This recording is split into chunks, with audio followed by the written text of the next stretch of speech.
નમસ્કાર, હું છું આપના સાથે ઈશા દુબે. આપ જોઈ રહ્યા છો જનસાક્ષી ન્યૂઝ.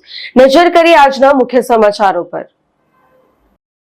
અંકલેશ્વરના અંદાળા ગામની મારુતિનગર સોસાયટીમાં આવેલ કોટેશ્વર મહાદેવ મંદિરને તસ્કરોએ નિશાન બનાવી મંદિરમાં પ્રવેશ માર્યો હતો અને તસ્કરોએ મંદિરમાં માતાજીના ચાંદીનો મુકટ અને ચાંદીના છત્રની ચોરી કરી પલાયન થઈ ગયા હતા.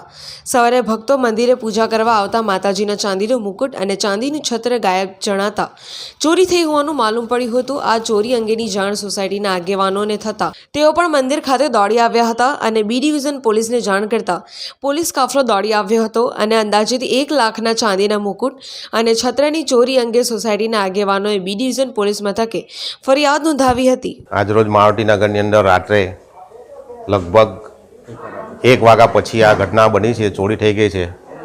મંદિરની અંદરથી લગભગ 1 લાખ રૂપિયા જેવી વસ્તુઓ લઈ ગયા છે. આ વસ્તુ માટે અમે પોલીસ સ્ટેશનમાં પણ ફરિયાદ કરેલી છે.